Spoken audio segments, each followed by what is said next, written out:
know, I really appreciate all the help you've given me so far, Mach. I'm glad to have someone on my side who doesn't just see me as a resource. Vincent said, as he walked with the dragon towards the estate's armory. He hadn't been prepared for a hunt, and needed gear that the Yervesh wouldn't track. I'm sure it must be hard being the only one of your kind in a strange city. Made worse by all the constant dying. I just wish you'd have asked for a counselor sooner. Well, I had no idea what it would be like. I thought it would be just the union equivalent of a head shrinker in a small office somewhere near HQ. It's not like you reached out to me. The Yervesh denied all requests. You know how they are in regards to change. Most of the time they'll fight it, Mach said with a knowing nod. About that, do you know as much about the new Supreme Council chair? Kuyina. She's very interesting for a Yervesh. I understand she approved your new project immediately, and overruled the rest of the council. She's even allowing you entry into her new private residence, without requiring you to file proper request forms. She seems to be progressive, and quick to approve changes. Very un-Yervesh. And she was elected Supreme Chair by the rest of the council.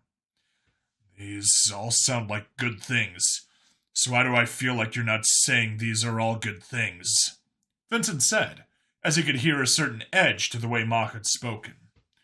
Because I know almost nothing about her. Tested straight into the general habitat of strategic thinking. First time that's ever happened, straight out of the academy. Then she emerges from the counterintelligence agency, even though I can't find any record of when she joined, and from there transfers to the Bureau for Advanced Theoretical Projects. She never serves in the normal military or patrol, but apparently gets a spot on the council, and now runs it.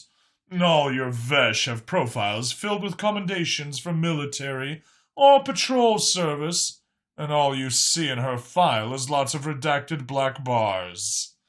Wait, like on actual paper? The records aren't digital?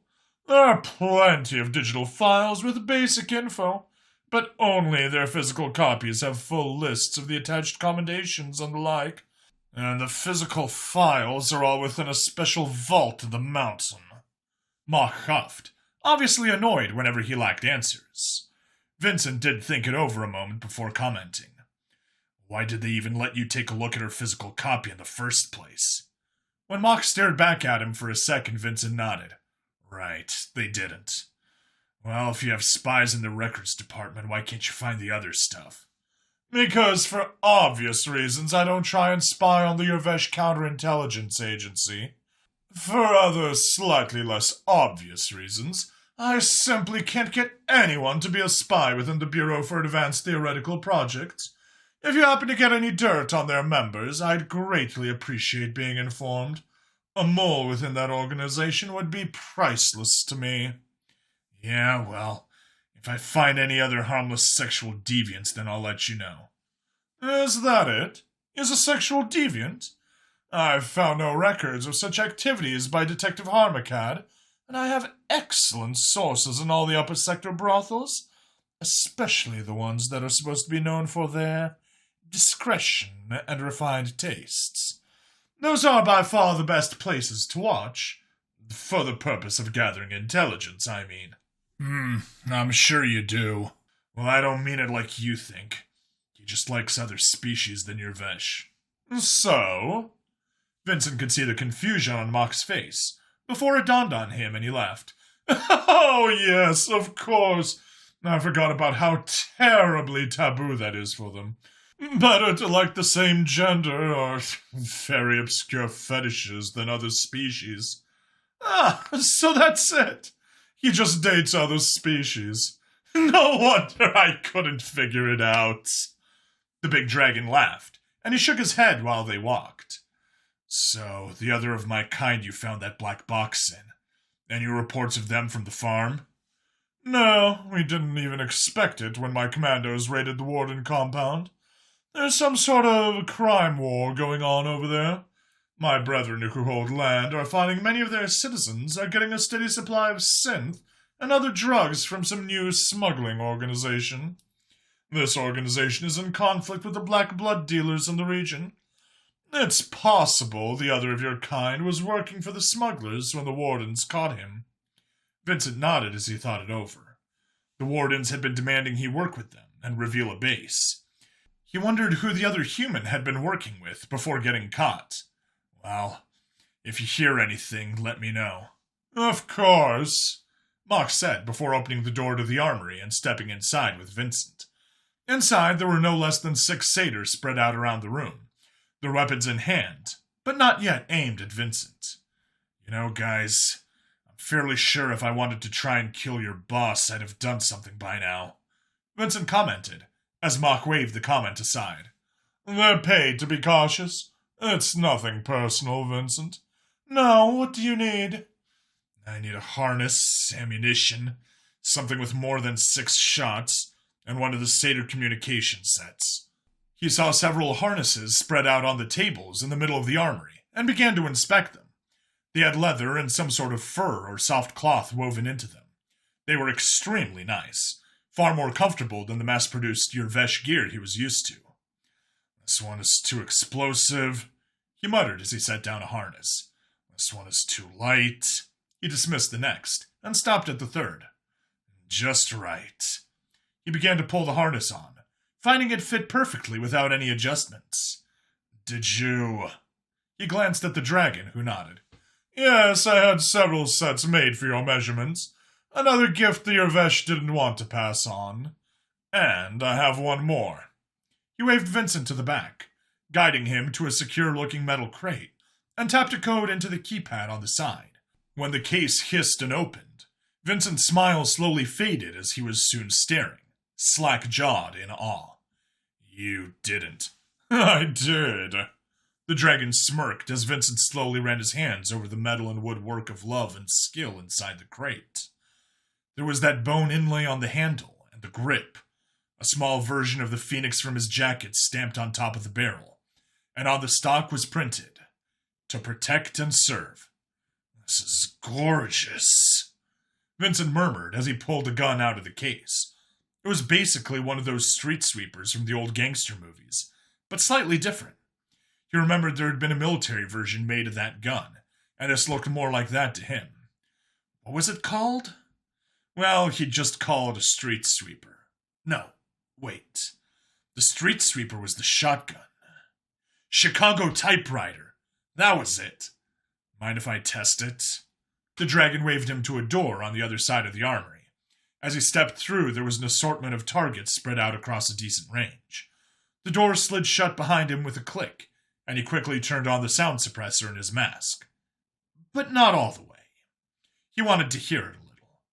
He racked the bolt before shifting the weapon to his shoulder and taking aim at a target half the way down the range. Once he was ready, he pulled the trigger for a moment. 2 holes appeared in the target as he felt it pull up just a bit.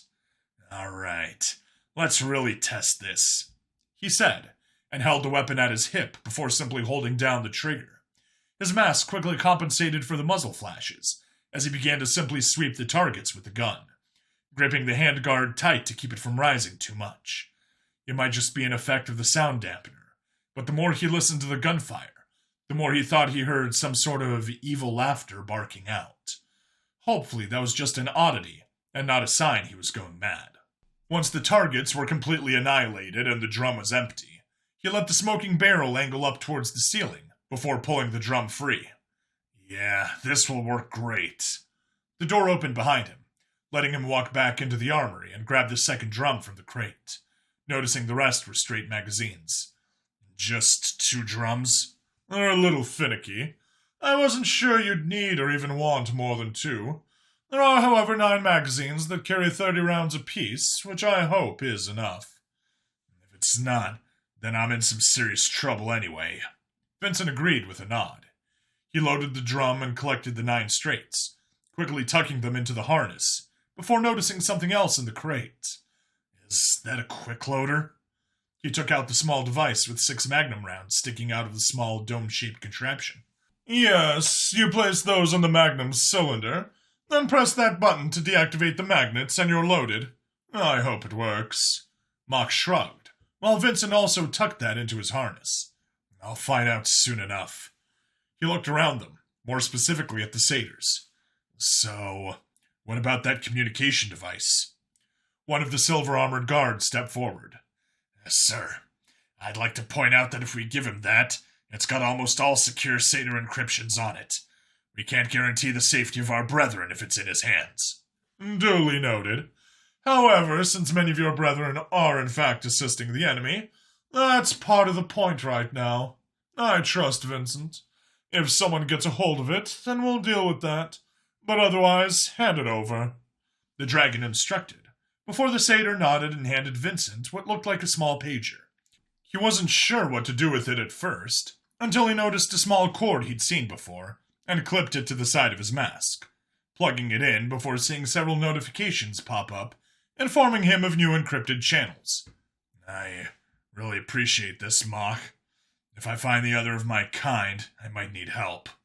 But I really don't want your guys to get too close since it might give me away.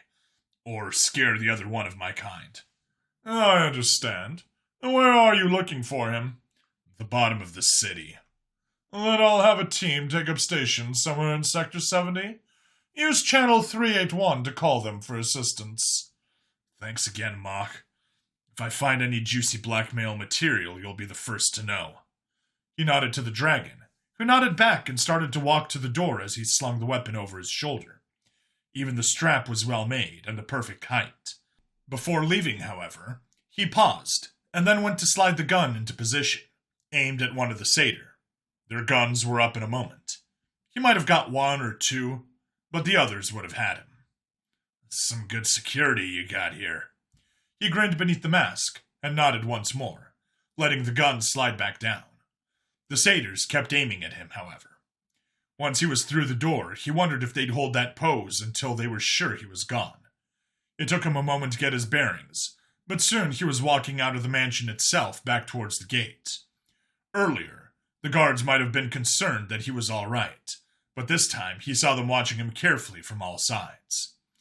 Their boss kept giving Vincent new weapons, and they kept watching him, as if they were sure he'd kill the dragon at any moment.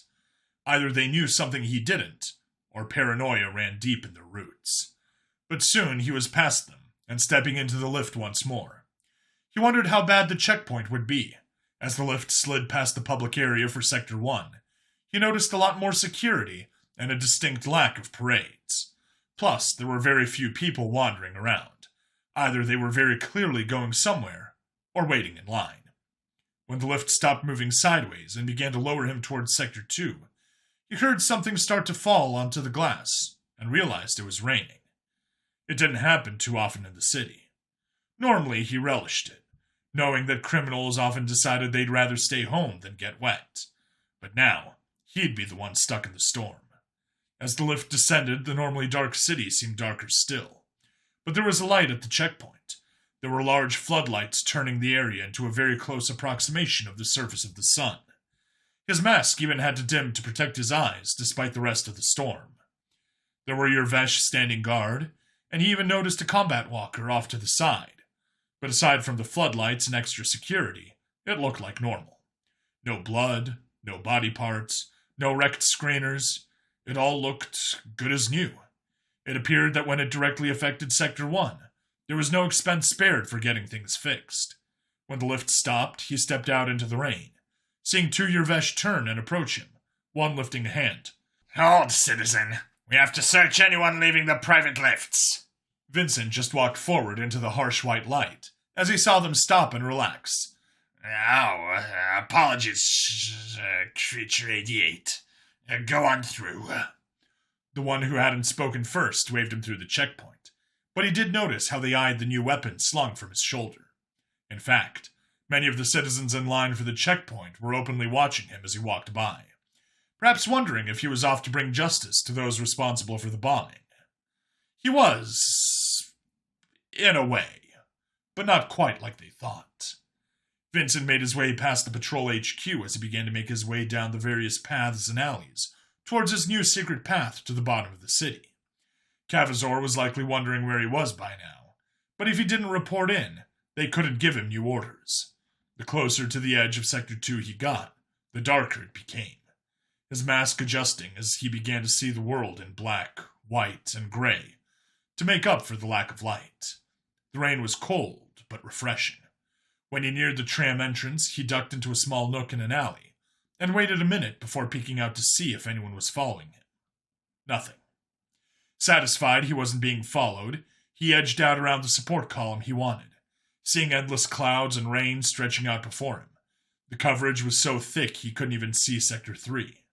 Soon, he found the blue-colored bolt along the outer edge of the support column and waved his badge over it, hearing the click as the door swung open. The tram was just where he had left it. No sentries, no new cameras, just a few specks of blood on the floor from Mong's wounds. He took a seat near the control panel, waving his badge over it to activate the terminal before selecting level 88. Then he shifted his new gun into his lap, pulled the shoulder restraints down, and activated the tram. Their ascent had felt pretty quick, but the descent made his stomach rise up into his lungs, it seemed like. However fast this thing moved, it was damn fast. He could see the count on the terminal. Sector 3, 4, 5, 6. It began to move faster as he dropped into the depths of the city. He used the time during his fall to think.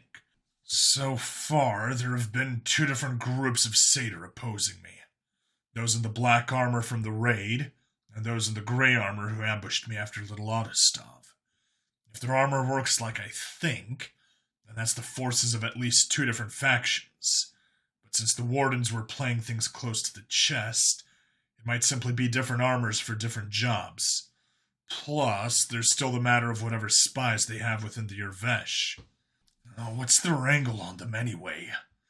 Latero wanted more security and power for the patrol, but what about the others? Mass sums of credits? Something else? Kuina is obviously more interested in directly helping me than Latero, but since Mach had revealed her incredibly shady past, there's a chance she isn't what she seems. Would she help me so much, though, if she was a warden? It could be she just wants to gain my trust. He'd see if he could somehow learn more. Right now, he needed to focus on finding Brian, perhaps the only other living human in the Union since the Dutchman had died. It was too bad he didn't know Dutch. Finally, the tram slowed, and he saw the counter tick over. Level 86, 87, 88. It came to a gentle stop, and the shoulder restraints disengaged. He got up, slinging the strap from his gun over his shoulder, and walking out of the secret tram station and back onto the surface of the actual planet. He shut the door behind him and looked out across the blackish-purple ground. Had it ever been red? He wondered. Unlike the direct rain in Sector 2, it was much more like a mist that hung in the air, as if he was walking through a cloud of raindrops suspended in the air. Maybe it was something to do with the builder machines? He checked the new channels that had been opened up thanks to the Satyr device clipped to his mask. As he scrolled down, he found one that was active. 457. Confirmed. Teams at each exit. Source Black is inside. Advance. Hold. The structure is likely trapped and fortified. Keep teams at each exit and wait for teams Jing and Turk. I will not have us lose Source Black again by being hasty. Understood, lead. Vincent's mask gave him a rough direction to follow as he began to move across the uneven ground. Walking across the dirt of the surface of the planet felt rather strange. He was used to flat, purpose-built surfaces after a year in the city. Down here, there were mostly automated facilities and very little lighting, so his mask's night vision returned. Lead, I have possible movement. Vincent froze. Where? Second level, 3rd window from the right. Vincent began to move again. What are you seeing? Yes, something is moving across the room, but the grime on the window is concealing it. Possibly moving traps into position. Be careful. Position report, Jing and Turk. On our way, lead. 7 minutes out. Vincent had begun to jog, unsure how far away he was from the actual objective. But then he soon slowed down as he saw some sort of old compound across from a large maintenance lift. It looked like some sort of construction station, or service area possibly from the construction of the city. There were several structures within the compound, however, so he wasn't sure which one to go for. They seemed to be looking in rather than out, so he approached the main gate leading into the compound, while listening to his comms for any indication that they'd spotted him. It seemed like they'd spent so long being hunters, they'd forgotten that at times they might be the hunted instead. As Vincent pulled the new weapon from his shoulder, he idly wondered what he should call it. The Magnum made sense, but this one he needed a new name for. He'd figure it out. Slowly, he crept through the gate, listening for more calls, or any sign of his prey. He heard a few shots in the distance, a building or two away from the side he'd entered on. Report! Thought we saw a reflection from a sniper's scope lead. Any confirmation? A negative lead. Don't be jumpy. You have no reason to believe Source Black has any advanced weapons. It seemed like the other human had done a decent enough job of keeping them on edge somehow. Vincent moved through the compound, edging closer to the building he thought the shots had come from. The mist hanging in the air kept visibility rather low, even with the enhanced sensors in the mask. Finally, he found one of the squads. There were 6 set up around the entrance to what looked like some sort of mechanic's shop. They were dimly illuminated by the gear and weapons in the dark, but he could see them just fine. He leaned across the corner of the building he was next to, and thought over his plan of action here. Lead, we are 3 minutes out, came the voice of the Seder reinforcements, and he realized he was simply going to have to wing it. He rounded the corner and began to run full bore, gripping the heavy weapon in his hands tightly. They didn't see him. Halfway along the length of the building, he finally saw one of them turn their heads, but Vincent was pulling the trigger before they could cry for help. The first round hit the Seder in the left thigh, the second hit him in the guts, the third in the chest, and the fourth in his right shoulder. While he spun from the impact, Vincent was already sweeping the barrel along the squad. The bright flashes were spots of yellow in his vision, as his mask tried to compensate for the muzzle flare and low visibility at the same time. Each of the satyrs were caught unprepared, while Vincent simply swept the barrel left to right, watching them dance in the rain for a moment as the bullets slammed into their bodies. He'd probably emptied half the drum before he finally released the trigger. Satisfied they were all dead. Team Gurn, report. Team Gurn. Who has eyes on? What was that noise? Steam was hissing off of the barrel in the misty rain as he moved forward, ignoring the dead as he quickly entered the building. There was a wire along the ground he jumped over, and then ducked before hitting what looked like a piano wire strung at neck height. Friendly coming in! He yelled out as he saw a more open area ahead, and found himself in what looked to be a mechanic's bay of some sort. There were old ground vehicles spread around the shop, a few up on lifts, most obviously missing parts. The fuck? Slowly rising up over a box, set up on a second level in the back corner, was the human. He was wearing some sort of dirty jumpsuit, a tie-bar cannon in one hand while the other was on a hook. Vincent had forgotten that this had all started when he found that hand holding the black box. Didn't look like Brian had clones. I'm here to help. More coming in soon. Team Gurn is down. They're all torn up. There's blood everywhere. Source Black has help. Move now! Vincent looked around for a moment and saw movement coming from a trench that ran under part of the structure, likely to get under some of the machines for maintenance. He quickly moved along the side of the trench out of sight until he heard their footsteps nearby. Then he stepped up to the edge, pulling the trigger as they tried to focus their aim. In a tight trench with no cover, it was a massacre. The bright muzzle flashes partly lighting up the interior until the drum ran dry. And there's that noise again! What is that? Team Hyven! Team Hyven is down! Vincent quickly pulled the drum free, dropping it in place since he didn't have time to fiddle with things, before pulling a straight magazine free and slamming it into place, and racking the slide. He looked towards the entrance he'd come through, and then heard some sort of snap before there was a scream, and he saw a gout of flame burst down the hall, letting him see everything in color for a moment before the black and white returned.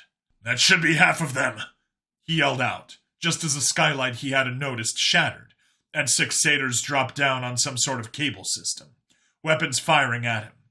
Vincent dove for cover behind one of the old vehicles.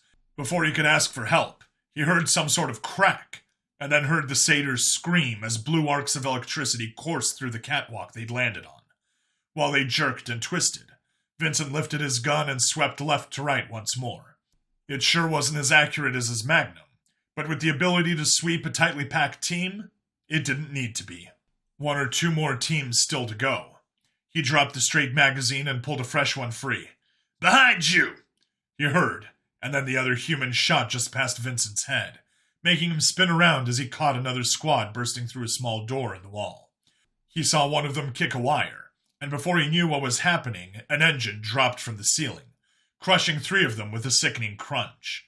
One had dove left, his foot now caught under the engine with the remains of his squadmates. Rather than scream, however, he was aiming at Vincent. But Vincent caught him with 3 in the chest. He kept watching the door, knowing there had to be at least 2 more if he only saw 4 dead. But no one else was coming in. For a few minutes he waited, carefully walking between vehicles to see if there was anyone he'd missed, but he didn't see anything. "I think they're gone," came the voice from up top. "Stay alert. I'm calling in friends." He switched his comm over to the channel Mach had given him earlier. "This is Creature 88. Target secure. Possible hostiles still in the area. Proceed with caution, but we could use a pickup." "Understood, Creature 88. On our way."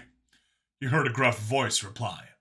Still wary that some hostiles might be around, he kept his weapon at the ready and started to climb a set of metal stairs, heading up to the level the other human was on. "Wait! Don't step on that 3rd one!"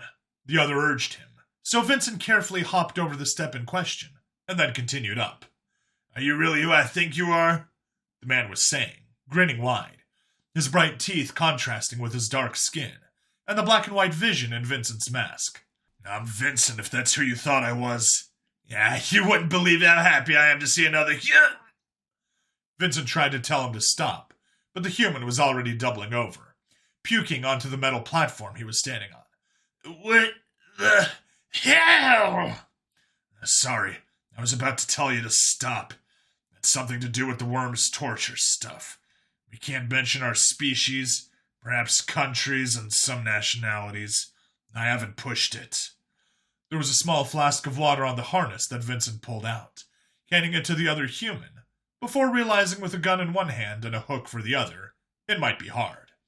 He quickly unscrewed the cap as the human holstered the Tybar cannon, and took the flask, gulping some of the liquid inside. "The name's Brian," he said with a nod, after clearing some of the blood from his mouth with water. "I know. I saw it in the memories when you and the woman escaped. Her black box was in your hand when I found it." "It was? Shit! I couldn't believe it was still intact. Well, we have a lot of talking to do. It's too bad Catherine didn't make it. She was always going on about you." Brian was saying something else, but Vincent felt something heavy drop in the pit of his stomach, and it became hard to hear. "Please, God, just let it be a coincidence. Not her. Not the same Catherine. It couldn't be his mother."